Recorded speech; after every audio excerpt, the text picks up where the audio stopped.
Welcome viewers. இன்னைக்கு support vector regression SVR அப்படின்னா என்னன்னு பார்க்க போறோம். ஸோ இது வந்து ஒரு ரிக்ரெஷன் டெக்னிக். அதாவது கன்டினியூஸ் வேல்யூஸை ப்ரெடிக்ட் பண்ற ஒரு மாடல். ஓகேங்களா? இப்போ நார்மல் ரிக்ரெஷன்னா அது எல்லா டேட்டா பாயிண்ட்ஸையும் ஃபாலோ பண்ணும். பட் இது அப்படி கிடையாது. எஸ்விஆரோட மெயின் ஐடியா என்னன்னா ஒரு பெஸ்ட் பாசிபிள் லைன் இல்லைன்னா ஒரு கர்வ் அதை வந்து கண்டுபிடிக்கிறது தான் இதோட மெயின் ஐடியா.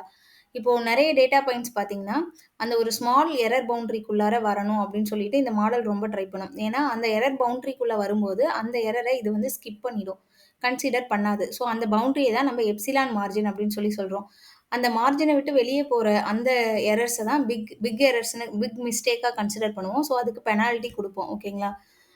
இதோட மெயின் கோல் என்னன்னு பார்த்தீங்கன்னா கண்டினியூஸ் வேல்யூஸை ப்ரெடிக்ட் பண்ணும் with maximum margin and minimal error. ஓகேங்களா? போத் நான் லீனியர் அண்ட் லீனியர் ரெக்ரெஷன் ரெண்டுத்துக்குமே இது ஒர்க் ஆகும். கெர்னல் ட்ரிக் யூஸ் பண்ணி காம்ப்ளெக்ஸ் டேட்டாவை இது ஹேண்டில் பண்ணும். ஓகேங்களா? ஸோ இது நெக்ஸ்ட் இதோட ஒர்க் ஃப்ளோ என்னன்னு பார்த்தோம் அப்படின்னா ஃபர்ஸ்ட் வந்து கலெக்ட் அண்ட் ப்ரிப்பேர் டேட்டா, அதாவது டேட்டாவை வந்து கலெக்ட் பண்ணிக்கும். நெக்ஸ்ட் வந்து பார்த்தீங்கன்னா handle missing values and clean data. So missing data இருந்துச்சுன்னா அதை வந்து ஃபில் பண்ணிக்கும், இல்லைனா வந்து டெலீட் பண்ணிக்கும். அப்போ தான் வந்து மாடல் கன்ஃபியூஸ் ஆகாமல் இருக்கும். தேர்ட் ஸ்டெப் பார்த்தீங்கன்னா ஃபீச்சர் ஸ்கேலிங். டேட்டாவை வந்து ஸ்கேல் பண்ணிக்கும். ஸ்கேல் பண்ணுறதால என்ன ஆகும்னா எஸ்விஆர் வந்து சூப்பராக ஒர்க் ஆகும். ஓகேங்களா? ஃபோர்த் வந்து ஸ்டெப் 4 பார்த்தீங்கன்னா சூஸ் கெர்னல். அதாவது டேட்டா ஸ்ட்ரைட் லைனாக இருந்துச்சுன்னா லீனியர் கர்னலும், கர்வாக இருந்துச்சுன்னா ஆர்பிஎஃப் இல்லை பாலினாமியல் கர்னலும் சூஸ் பண்ணிக்கும். ஃபிஃப்த் ஸ்டெப் பார்த்தீங்கன்னா ட்ரைன் த எஸ்விஆர் மாடல். இப்போ கெர்னல் சூஸ் பண்ணதுக்கப்புறம் மாடலை வந்து டேட்டா வச்சு நம்ம ட்ரைன் பண்ணுவோம். ஓகேங்களா? ஸோ ஸ்டெப் 6 பார்த்தீங்கன்னா ஐடென்டிஃபை சப்போர்ட் வெக்டர்ஸ். இம்பார்ட்டன்ட் பாயிண்ட்ஸை பிக் பண்ணும். அதாவது ஒரு மார்ஜின் நம்ம சொன்னோம்ல மேலே, அந்த எப்சிலான் மார்ஜினுக்கு நியர்பையாக இருக்க, க்ளோஸாக இருக்க அந்த இம்பார்ட்டன்ட் டேட்டா பாயிண்ட்ஸை மட்டும் இது வந்து பிக் பண்ணிக்கும். ஸோ அந்த இம்பார்ட்டன்ட் டேட்டா பாயிண்ட்ஸை தான் நம்ம வந்து சூப்பர் வெக்டர் அப்படின்னு சொல்லி நம்ம சொல்கிறோம். ஓகேங்களா?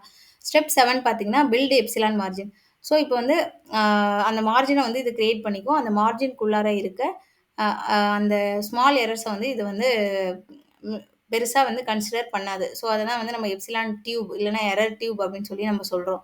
ஓகேங்களா? ஸோ ஸ்டெப் 8 பார்த்தீங்கன்னா ஆப்டிமைஸ் மார்ஜின் அண்ட் எரர். மாடலை அட்ஜஸ்ட் பண்ணி மார்ஜினை மேக்ஸிமைஸ் பண்ண ட்ரை பண்ணுவோம். அதனால நமக்கு வந்து பிக் மிஸ்டேக்ஸ் வந்து மினிமைஸ் ஆகும். ஓகேங்களா? ஸோ ஸ்டெப் 9 பார்த்தீங்கன்னா test and evaluate. So test டேட்டாவை யூஸ் பண்ணி நம்ம வந்து மாடலை இங்கே டெஸ்ட் பண்ணுறோம். அதுக்கு என்னென்ன மெட்ரிக்ஸ் யூஸ் பண்ணுறோம்னா MAE, RMSC and R square. So இந்த மாதிரி செக் பண்ணும்போது மாடல் எவ்வளோ நல்லா பர்ஃபார்ம் ஆகுது அப்படின்றது நமக்கு தெரிய வரும். ஸ்டெப் 10 பார்த்தீங்கன்னா ப்ரிடிக்ட் நியூ வேல்யூஸ். ஸோ இப்போ மாடல் வந்து நமக்கு ரெடியாக இருக்குது. நம்ம வந்து நியூ டேட்டாவை கொடுத்து நம்ம வந்து செக் பண்ணி நம்மளோட வேல்யூஸை ப்ரிடிக்ட் பண்ணிக்கலாம். ஸோ இதுதான் வந்து ஓவராலா எஸ்விஆர் அண்ட் அதோட ஒர்க் ஃப்ளோ. எப்சிலான் டியூப்ன்றது அலௌடு எரர் லிமிட், அதை ஃப்ரீ ஜோன்னு சொல்லுவோம். சப்போர்ட் வெக்டார்ன்றது பவுண்டரிக்கு பக்கத்தில் உள்ள முக்கியமான டேட்டா பாயிண்ட்ஸை தான் வந்து சப்போர்ட் வெக்டார்னு சொல்கிறோம். தேங்க்ஸ் ஃபார் வாட்சிங்.